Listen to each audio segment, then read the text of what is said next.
Mujeres y su palabra, muchas bendiciones, saludos, espero se encuentren muy bien, estén disfrutando de las bendiciones de Dios.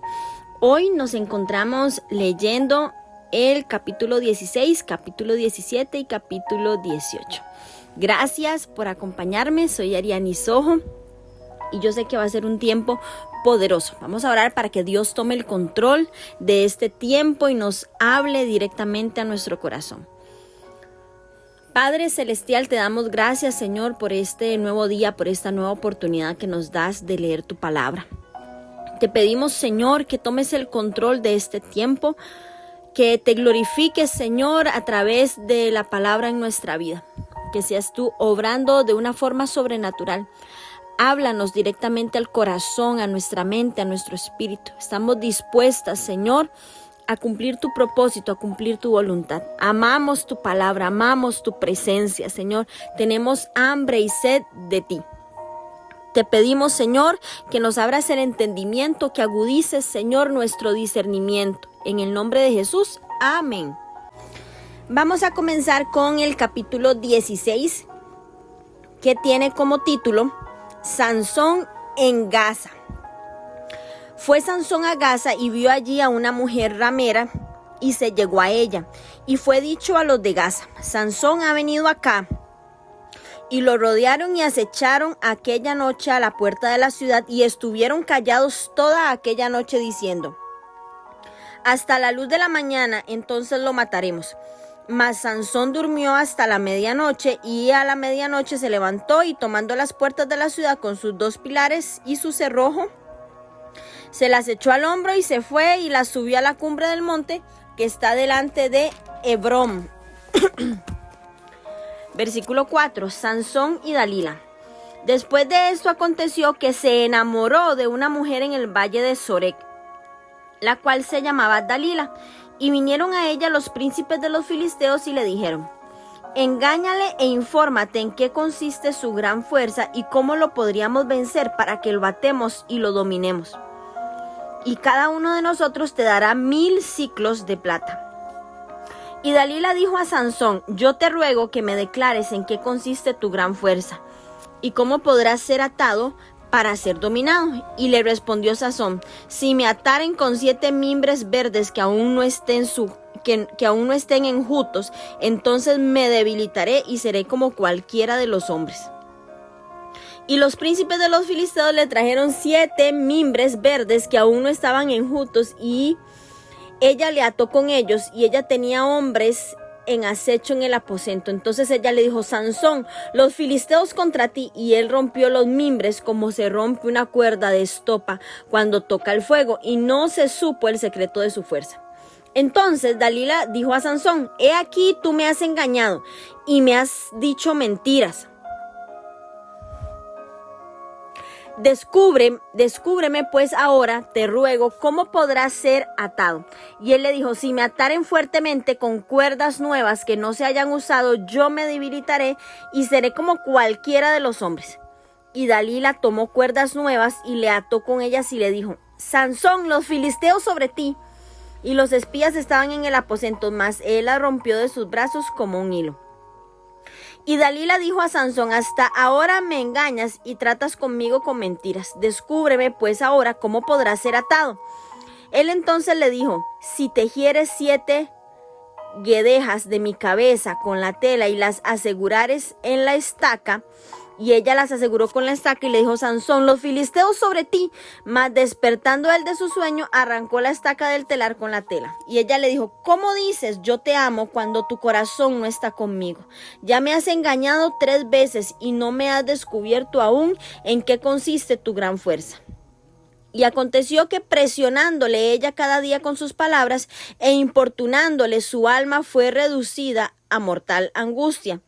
Le descubrió pues todo su corazón y le dijo: nunca a mi cabeza llegó navaja, porque soy nazareo de Dios desde el vientre de mi madre. Y si fuera rapado, mi fuerza se apartará de mí y me debilitaré y seré como todos los hombres. Viendo Dalila que él le había descubierto todo su corazón, envió a llamar a los principales de los filisteos diciendo: venid esta vez, porque él me ha descubierto todo su corazón. Y los principales de los filisteos vinieron a ella trayendo en su mano el dinero, y ella hizo que él se durmiese sobre sus rodillas, y llamó a los hombres, quien le rapó las 7 quedejas de su cabeza, y ella comenzó a afligirlo, pues su fuerza se apartó de él. Y le dijo: Sansón, los filisteos sobre ti. Y luego que despertó él de su sueño, se dijo: esta vez saldré como las otras y me escaparé. Pero él no sabía que Jehová ya se había apartado de él. Mas los filisteos le echaron mano y le sacaron los ojos, y le llevaron a Gaza y le ataron con cadenas para que lo moliese en la cárcel. Y el cabello de su cabeza comenzó a crecer después que fue rapado. Versículo 23, muerte de Sansón. Entonces los principales de los filisteos se juntaron para ofrecer sacrificio a Dagón su dios y para alegrarse, y dijeron: nuestro Dios entregó en nuestras manos a Sansón, nuestro enemigo.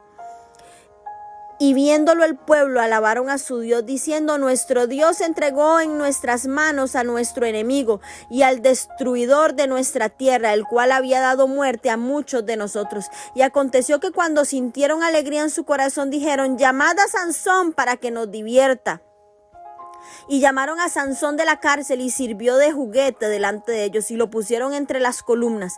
Entonces Sansón dijo al joven que le guiaba de la mano: acércame y hazme palpar las columnas sobre las que descansa la casa, para que me apoye sobre ellas. Y la casa estaba llena de hombres y mujeres, y todos los principales de los filisteos estaban allí. Y en el piso alto había como 3,000 hombres y mujeres que estaban mirando el escarnio de Sansón. Entonces clamó Sansón a Jehová y dijo: Señor Jehová, acuérdate ahora de mí y fortaléceme. Te ruego solamente esta vez, oh Dios, para que de una vez tome venganza de los filisteos por mis 2 ojos. Asió luego Sansón las 2 columnas de en medio sobre las que descansaba la casa, y echó todo su peso sobre ellas, su mano derecha sobre una y su mano izquierda sobre otra. Y dijo Sansón: muera yo con los filisteos. Entonces se inclinó con toda su fuerza y cayó la casa sobre los principales y sobre todo el pueblo que estaba en ella. Y los que mató al morir fueron muchos, más que los que había matado durante su vida. Y descendieron sus hermanos y toda la casa de su padre, y le tomaron y le llevaron y le sepultaron entre Sora y Estaol, en el sepulcro de su padre Manoa. Y él juzgó a Israel 20 años. Bueno, vemos cómo Sansón, su vida estuvo rodeada de mujeres, y hubieron 4 mujeres importantes en la vida de este juez. Primeramente su madre, que fue esposa de Manoa el danita y era estéril. El ángel del Señor le dijo que concebiría un hijo y debía cumplir el voto nazareo durante el embarazo. Bueno, ¿qué es relevante de esta mujer? Bueno, que es un ejemplo piadoso de sensibilidad práctica y de estímulo. Respondió con sabiduría a los temores de su esposo y a las exigencias de su hijo. Otra mujer importante en la vida de Sansón fue su esposa. Sansón la vio en Timnat y le pidió que fuera su esposa. Los hombres de Timnat la usaron para persuadir a Sansón de que explicara el enigma del león y la miel.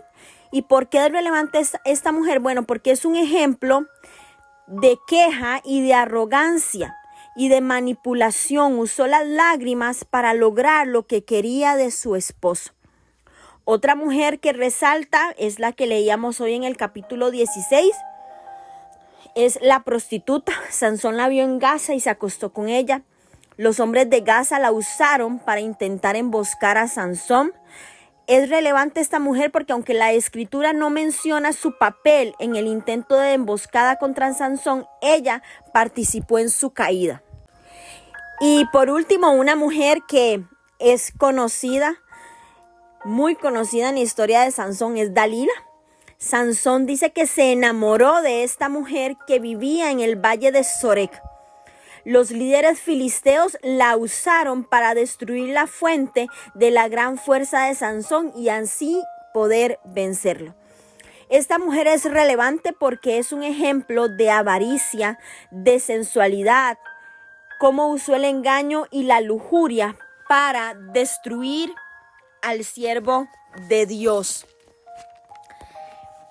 Algo que destacamos es que Sansón, sin aprender mucho de los errores del pasado, se volvió víctima del descontrol, de la lujuria y de sus impulsos carnales, de esos impulsos insensatos, cuando se enamoró de Dalila.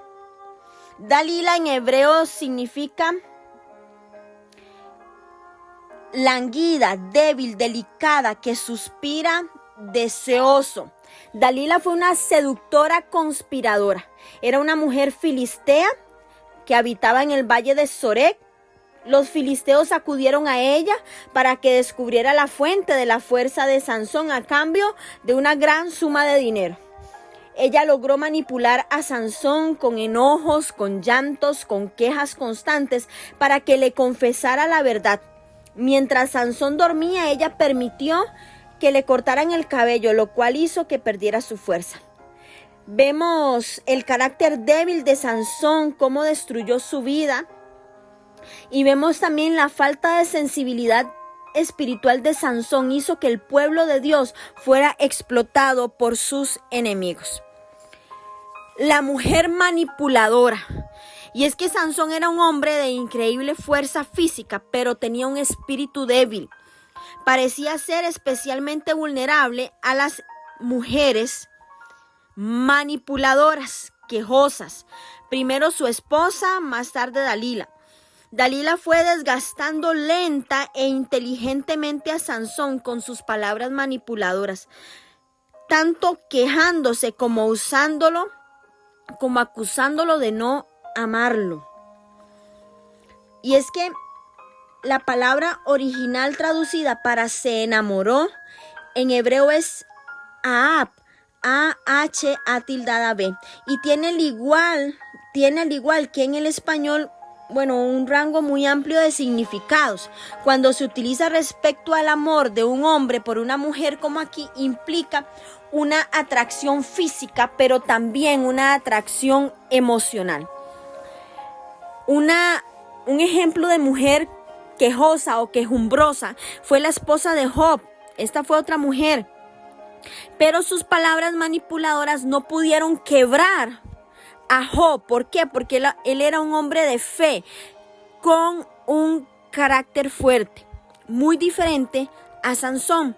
Proverbios 19:13 compara la queja de una esposa como una gotera continua que puede desgastar a un esposo o a cualquiera y enloquecerlo. Vean el poder de la mujer quejosa. Y es que las quejas pueden lograr un objetivo, pero nunca producen intimidad ni amor profundo. Y descripciones similares de una mujer contenciosa pueden encontrarse también. Vamos a leerlo cuando leamos el libro de Proverbios. Ahí vamos a aprender muchísimo sobre esto. En Proverbios 21:9, 21:19, en Proverbios 25:24 y en Proverbios 27:15. Y vemos que este no es el plan de Dios para nosotras mujeres. Dios no nos quiere manipulando a nuestro esposo. Dios no nos quiere, Dios no quiere que seamos esa gotera continua que puede destruir cualquier cosa. A Sansón lo traicionaron porque quería creer en las mentiras de Dalila.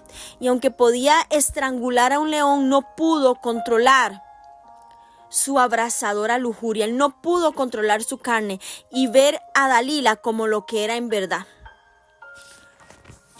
¿Cómo podemos evitar que su deseo de amor y de placer sexual la engañe, mujer? Bueno, antes de que llegue la pasión, usted debe decidir qué clase de persona amará. Determine si el carácter y la fe de esa persona en Dios es tan deseable como su apariencia física. Número 2, ya que la mayor parte del tiempo que pasará con su cónyuge no incluirá la relación sexual, la personalidad del mismo, el temperamento, el compromiso para resolver problemas, también debe ser tan gratificante como sus caricias, como sus abrazos, como sus besos. Y número 3, sea paciente. El segundo vistazo, la segunda mirada, mujeres, revela lo que yace detrás de una apariencia agradable, detrás de palabras bonitas, detrás de un toque atento. Seamos apercibidas. Sansón se derritió en los brazos de Dalila y le revela el origen de su fuerza, que procedía del poder que venía del Espíritu del Señor. Y esto estaba también asociado con su consagración a Dios como nazareo. Y eso simbolizaba por su larga cabellera. Dalila siguió preguntándole a Sansón acerca de su secreto, de su fuerza, hasta que finalmente él se cansó, porque era un hombre débil, se cansa de escuchar quejas y se rinde. Y esta era la segunda vez que Sansón se dejaba vencer por la persistencia de una mujer. Y qué excusa más lamentable para su desobediencia. No permitamos, mujeres, que nadie, sin importar cuán persuasivo o atractivo sea, la convenza para hacer el mal. Seamos sabias porque resulta irónico que cuando Sansón pareció confiar en una mujer y amarla, ella fue tan cruel y desalmada como él había sido con otros. Dalila era una mujer engañadora como la miel, en sus labios y veneno en el corazón. Era fría, calculadora. Jugó con Sansón pretendiendo amarlo. Y uno se preguntaría, ¿cómo puede ser Sansón tan tonto? 4 veces Dalila se aprovechó de él. Si no se dio cuenta de lo que sucedía después de la primera o la segunda experiencia, sin duda debió comprender la situación en la 4ª vez. Pensamos que Sansón, muchas veces pensamos que él es tonto. Sin embargo, ¿cuántas veces permitimos que nos engañen? Con lisonjas, nos rendimos ante la tentación, nos rendimos ante las creencias, ante los ídolos. Tenemos que evitar caer presas del engaño del enemigo. Tenemos que aprender a discernir entre lo verdadero y lo falso. Jehová ya se había apartado de él. Sansón fue librado de su posición como juez por esta última violación de su voto. Sansón, el poderoso guerrero, se convirtió en un esclavo y en vez de matarlo, los filisteos prefirieron humillarlo. Le sacaron los ojos, haciéndolo moler el grano. Sansón ahora tenía todo el tiempo para preguntarse si los encantos de Dalila justificaban pasar el rato de su vida en la humillación. Y aunque Dios no abandonó a Sansón por completo, permitió que prevaleciera la voluntad de Sansón y las consecuencias de su decisión sobrevinieron naturalmente. Nosotras podemos optar por andar cerca de Dios o ir por nuestro propio camino. Sin embargo, nuestra decisión tendrá consecuencias. Sansón no eligió su captura, pero sí eligió quedarse con Dalila y no pudo escapar de las consecuencias de su decisión. Ciego y sin fuerzas, a Sansón lo llevaron a Gaza, donde pasaría el resto de su corta vida. Gaza era una de las 5 ciudades capitales de los filisteos, conocida por sus muchos pozos y era una parada importante a lo largo de la gran ruta de las caravanas que conectaba con Egipto hacia el sur y con Siria hacia el norte. Tal vez los filisteos mostraron a Sansón como una presa a todos los dignatarios que pasaban por allí. Es irónico, pero en Gaza Sansón demostró anteriormente su gran fuerza al arrancar las puertas de la ciudad y ahora era un ejemplo de debilidad. ¿Por qué? Porque no pudo controlar su carne. Vemos cómo el versículo 22 decía que el cabello de su cabeza comenzó a crecer después de que fue rapado. Cualquiera diría, es normal, tenía que crecer. Pero ahí vemos cómo se muestra la misericordia de Dios, quien restaurará a Sansón a pesar de su pecado. Recordemos que Dagón era el dios de la cosecha. y la fertilidad era la máxima deidad de los filisteos y se le rendía culto en los famosos templos localizados en Gaza y Asdod. Vemos cómo las 7 quedejas debían representar su devoción pública a Yahvé. Cuando se la raparon, perdió todo derecho a reclamar el poder del Espíritu. Había vivido con todo egoísmo y desobediencia, que cuando Dios lo abandonó, ni siquiera este hombre se había dado cuenta. Sansón es un ejemplo para nosotros. ¿Por qué? Porque la vida de Sansón ilustra la tragedia de decidir vivir según los deseos propios o en lugar de rendirnos a los propios propósitos de Dios. Sin embargo, la determinación suprema de Dios de capacitarlo y utilizarlo en definitiva glorificó el nombre de Dios. A pesar del pasado de Sansón, Dios escuchó y contestó su oración, destruyendo el templo pagano y a todos sus adoradores. Dios todavía lo amaba y estaba dispuesto a escuchar la oración de confesión y de arrepentimiento de Sansón y a utilizarlo en su momento final. Uno de los efectos del pecado en nuestra vida es quitarnos el deseo de orar, pero un comportamiento moral perfecto tampoco no es un requisito para orar. No permita que los sentimientos de culpabilidad a causa del pecado la aparten de su único medio de restauración, que es la oración. No importa cuánto tiempo, mujer, hayas estado lejos de Dios, Él está listo para escucharte y para restaurar su relación. Todas las situaciones de la vida pueden salvarse si estamos dispuestas a volver otra vez a Él. Si Dios pudo seguir trabajando a través de la vida de Sansón, sin duda puede hacer algo valioso con la suya. El Espíritu del Señor le dio a Sansón una fuerza sobrenatural. Le volvió a dar la habilidad que le permitió realizar una proeza heroica a favor de Israel. Y se le incluye sin comentarios en la relación de héroes de la fe. Dejemos que Dios nos use, pero también entreguémosle nuestras debilidades para que Él se pueda glorificar y podamos cumplir su voluntad y sus propósitos eternos. Vamos ahora a leer el capítulo 17. Algo que quiero aclararles es que los capítulos del libro del 17 al 21 de ahora en adelante no van a seguir cronológicamente el capítulo anterior, sino que sirven para ilustrar la depravación espiritual de Israel durante este periodo. Para que eso nos quede claro ahí. El capítulo 17 tiene como título Las imágenes y el sacerdote Micaía.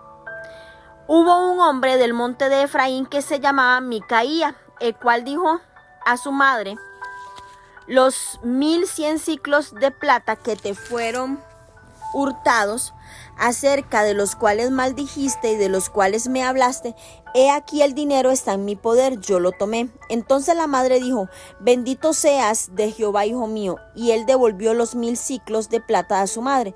Y su madre dijo: en verdad he dedicado el dinero a Jehová por mi hijo, para hacer una imagen de talla y una fundición. Ahora pues yo te lo devuelvo. Mas él devolvió el dinero a su madre, y tomó su madre 200 siclos de plata y los dio al fundidor, quien hizo de ellos una imagen de talla y de fundición, la cual fue puesta en la casa de Micaía. Y este hombre Micaía tuvo casa de dioses, e hizo efod y terafines, y consagró a uno de sus hijos para que fuera su sacerdote. En aquellos días no había rey en Israel, cada uno hacía lo que bien le parecía. Y había un joven de Belén de Judá, de la tribu de Judá, el cual era levita y forastero. Este hombre partió de la ciudad de Belén de Judá para ir a vivir donde pudiera encontrar lugar. Y llegado en su camino al monte de Efraín, vino a casa de Micaía. Y Micaía le dijo: ¿de dónde vienes? Y el levita le respondió: soy de Belén de Judá y voy a vivir donde pueda encontrar lugar. Entonces Micaía le dijo: quédate en mi casa y serás para mí padre y sacerdote, y yo te daré 10 ciclos de plata por año, vestidos y comida. Y el levita se quedó. Agradó pues el levita morar con aquel hombre, y fue para él como uno de sus hijos. Y Micaya consagró al levita, y aquel joven le servía de sacerdote, y permaneció en casa de Micaya. Y Micaya dijo: ahora sé que Dios me prosperará, porque tengo un levita por sacerdote. Bueno, como les decía, estos últimos capítulos nos van a mostrar la depravación en la que se había envuelto Israel. Y irónicamente, el nombre Micaya significa ¿quién es como Yahvé? Pregunta cuya respuesta implícita es: nadie es como él. Su nombre podía reflejar la intención del escritor de resaltar la apostasía de Micaya, quien dejó de adorar al Dios de Israel y creó su propio sistema de idolatría. Siempre que aparece una imagen de talla, esa frase, que en hebreo es Pesel, P-E-S-E-L, se refiere a dioses fabricados por el hombre, algo expresamente prohibido por Yahvé. Lo leímos en el libro de Éxodo, en Levítico, en Deuteronomio constantemente. La maldición pronunciada por la madre de Micaya parecía irónica. Antes de entrar en Canaán se le dijo a Israel: maldito el hombre que hiciera escultura, que en hebreo es pesel o imagen de fundición, en Deuteronomio 27:15. La maldición humana sobre Micaya por robar el dinero se revocó, pero la maldición de Dios sobre los idólatras que integraban su pueblo no se revocaría. Él seguía caminando en maldición. Micaya y su madre parecían ser buenos y morales, quizá hayan deseado sinceramente adorar a Dios, pero lo desobedecieron al seguir sus propios deseos en vez de hacer lo que Dios quería. La actitud que prevalecía en los tiempos de Micaya era: cada uno hacía lo que bien le parecía, y esto es similar a las actitudes que prevalecen en la actualidad. Cada quien hace lo que quiere, cada quien vive como mejor le conviene, cada quien va a la iglesia que mejor se le acomoda a sus creencias, cada quien hace como quiere. Pero Dios nos ha dado normas, Dios nos ha dado una forma de vivir, Dios nos ha dado mandamientos, nos ha dado leyes, y no ha dejado nuestra conducta, nuestras acciones a criterio ni a opiniones propias. Podemos evitar conformarnos con las actitudes bajas que prevalecen en nuestra sociedad al tomar en serio los mandamientos de Dios, mujeres, y al aplicarlo a nuestras vidas. Yo creo que cada una de nosotras estamos viendo la vida de una forma diferente al escudriñar tan profundamente la ley de Dios. Porque, como lo hemos dicho en otras ocasiones, la Biblia es un manual de vida. Nos enseña cómo actuar, aún hasta los cuidados que debemos de tener en cosas tan sencillas como ponerle una baranda a un balcón. Dios nos dice cómo Él quiere que vivamos. No nos ha dejado a la deriva. Él quiere que vivamos de cierta forma, y por eso nos dejó su palabra. La independencia y la confianza en nosotras mismas son cualidades positivas, pero solo dentro del marco de las normas de Dios, de lo que Él ya ha establecido. Vemos cómo quizá la madre de Micaya tenía muy buenas intenciones, pero espiritualmente era ignorante. En lugar de adorar a Dios, recurrió a las prácticas paganas, y ella y su hijo tipificaban la generación de Israel que no conocía al Señor ni sus obras. Porque ella dijo: he dedicado el dinero a Jehová. Y la consagración del dinero a Jehová para hacer imágenes por parte de la madre estaba constituyendo una violación a la ley.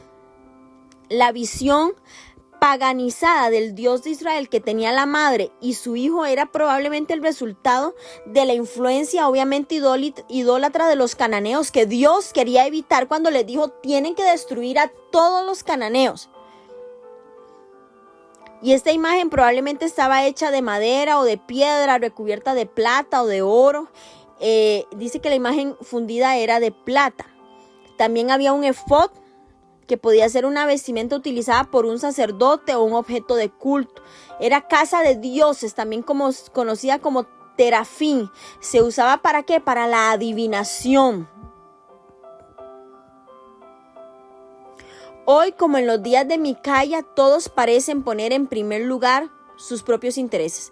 El tiempo no ha cambiado la naturaleza humana. La mayoría de la gente continúa rechazando el estilo de vida bueno que pide Dios. La gente en los tiempos de Micaía sustituyó la verdadera adoración a Dios con una versión de adoración casera.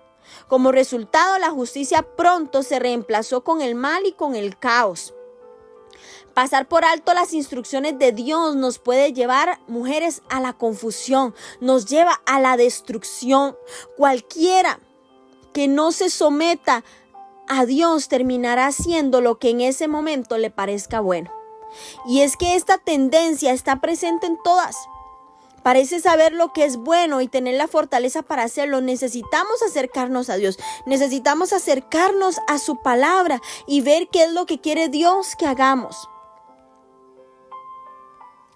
Vemos cómo se aparece un levita y los levitas no habían recibido territorios porque tenían que habitar y ministrar en 48 ciudades distribuidas en toda la tierra prometida. Eso lo leímos en el libro de Números. Los diezmos de los israelitas se usaban para suplir sus necesidades de esta tribu.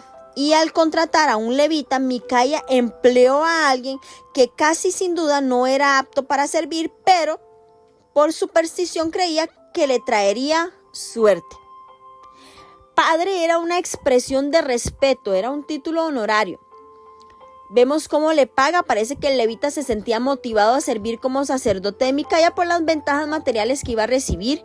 Dinero, ropa, provisiones que le ofrecían constituían aparentemente el incentivo que lo llevaba a involucrarse en este culto apóstata, y parece que a la larga aceptó una oferta aún más atractiva.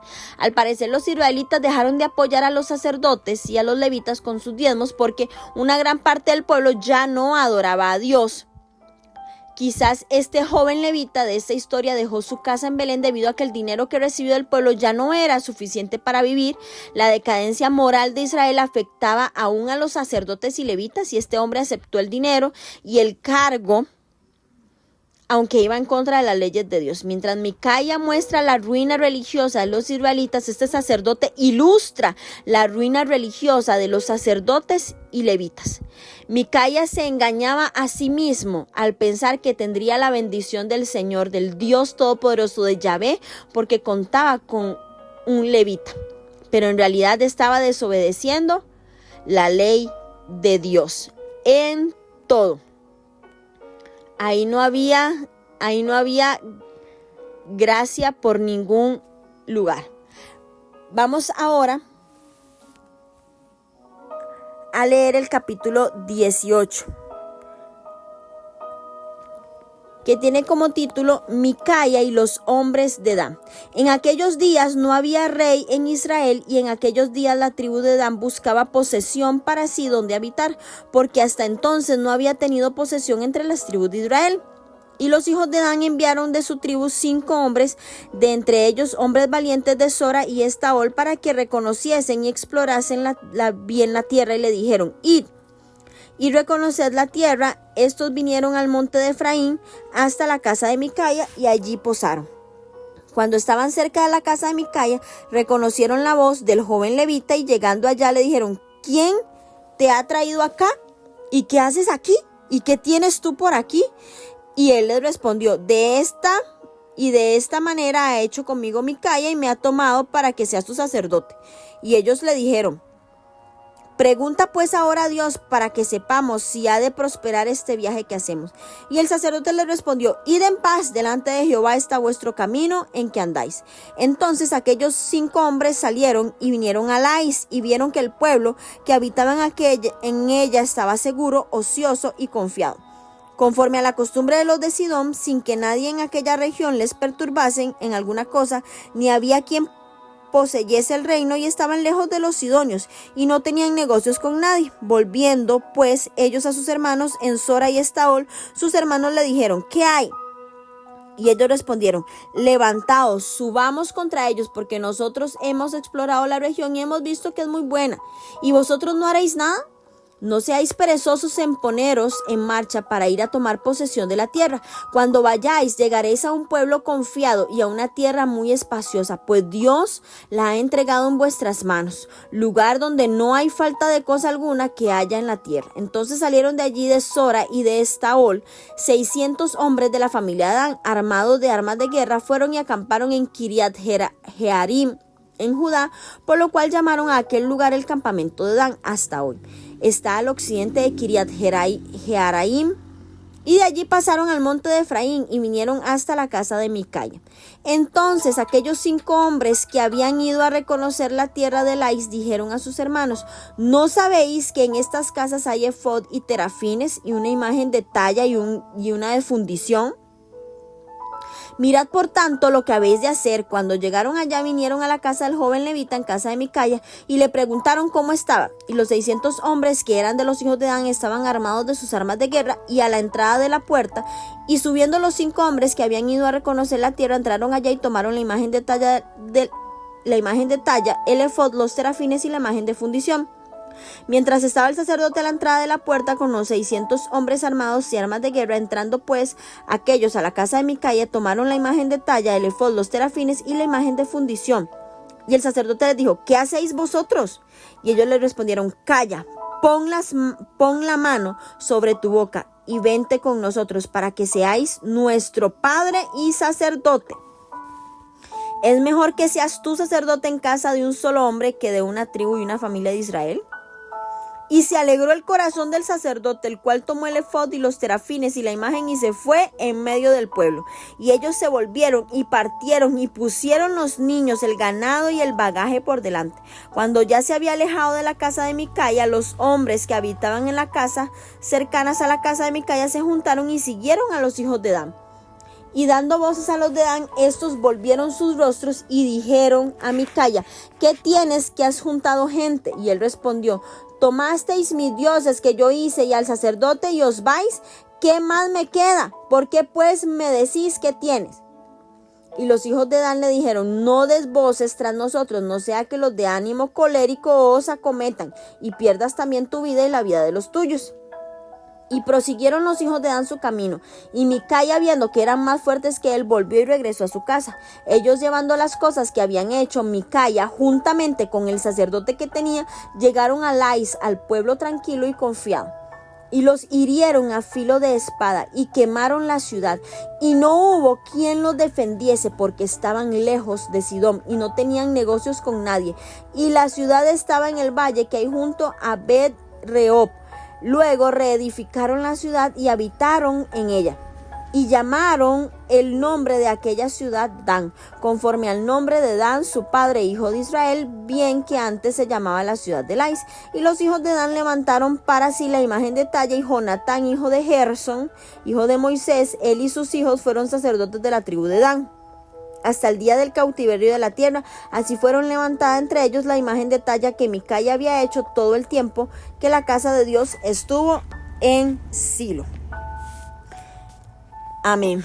Bueno, mucho que aprender de este capítulo 18. Vemos cómo buscaban posesión. Los danitas no estaban en condiciones de reclamar todo el territorio localizado entre Judá y Efraín a causa de la oposición de los amorreos después de los filisteos.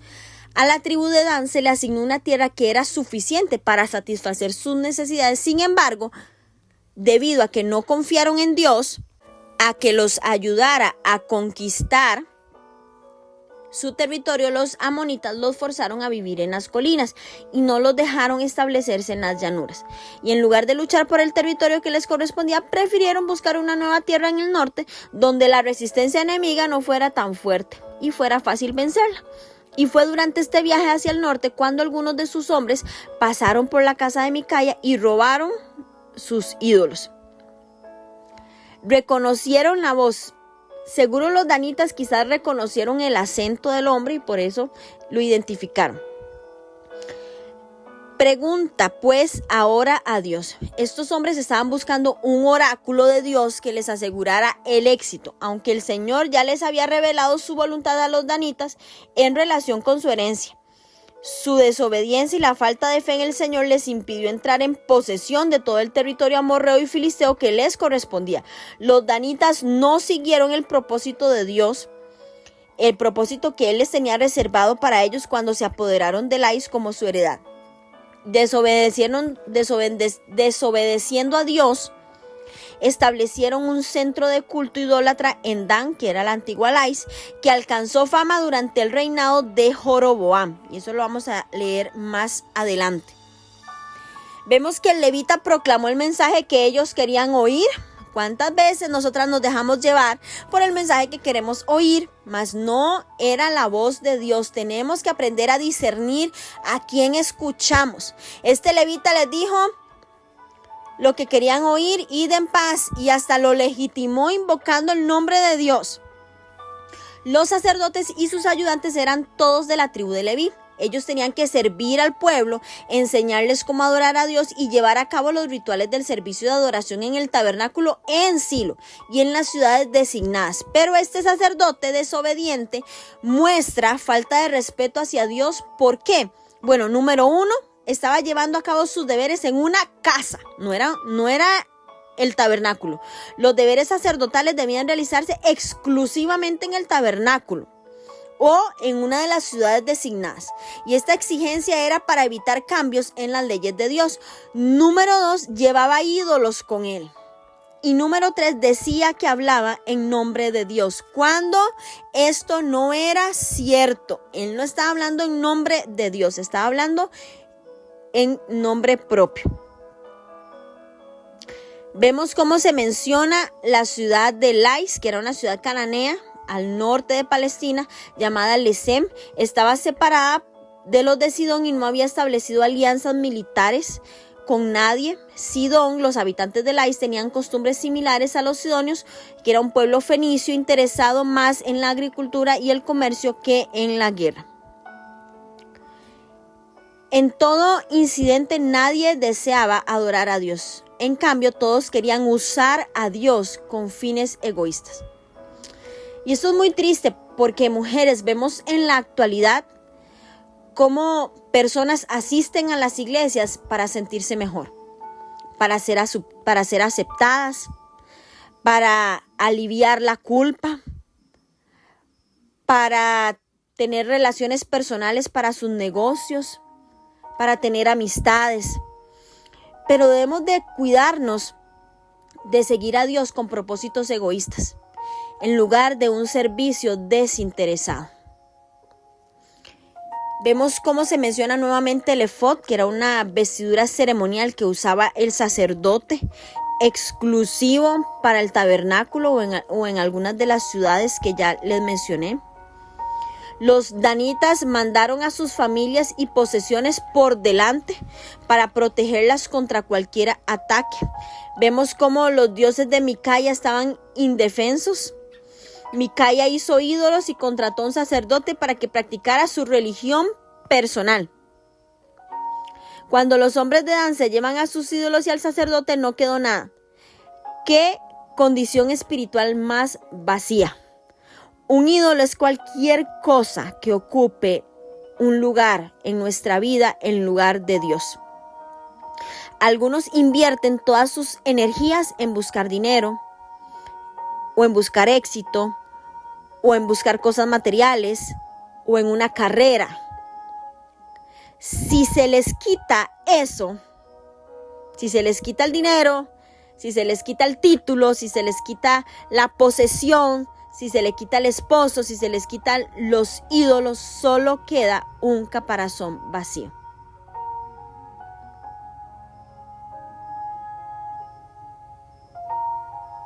Qué lamentable es esto. Vemos cómo Micaya, que le robó a su propia madre, ahora fue víctima de hurto. Estaba recogiendo lo que había sembrado. Poseer un ídolo lo cual consideraba una ventaja, se convirtió en su desgracia. Cuando se lo robaron, le despojaron de su falsa seguridad, y la angustia de Micaía revela que más allá de su intento inicial de adorar a Yahvé, él estaba sujeto a una imagen física. No adoraba al Señor, al invisible de Israel, sino que estaba venerando una imagen, una lección que Israel finalmente aprendería con el exilio. En los capítulos del 27 al 31, quien lee el pasaje por primera vez y conoce la historia de Israel se sorprendería al descubrir la identidad del levita, al que se menciona inicialmente en el capítulo 17:7. Jonatán, hijo de Gersón, hijo de Moisés. Y aunque Moisés había sido la persona a través de la cual Dios entregó la ley, su nieto fue culpable de edificar un centro de adoración idólatra. Mujeres, la fe no se transmite automáticamente de una generación a otra. Tenemos que dejar un legado de fe. Tenemos sí o sí que transmitirla. No podemos confiar en que, mis nietos van a ser cristianos porque yo fui cristiana, porque yo soy cristiana. No. Tenemos que asegurarnos que reciban la salvación. Tenemos que perseverar, no podemos darlo por sentado. Vemos aquí cómo el nieto de Moisés estaba edificando todo un centro de adoración idólatra, porque la fe no se transmite automáticamente de una generación a otra. Wow, bueno, mucho que aprender de estos capítulos, muchísimo, da para extraer muchísima más información, pero yo sé que usted va a compartir lo que Dios ha hablado en su corazón y yo sé que nos vamos a edificar unas con otras. Las bendigo en este día en el nombre de Jesús. Que Dios las haga mujeres de fe, mujeres valientes, mujeres que dejen un legado imborrable en las siguientes generaciones.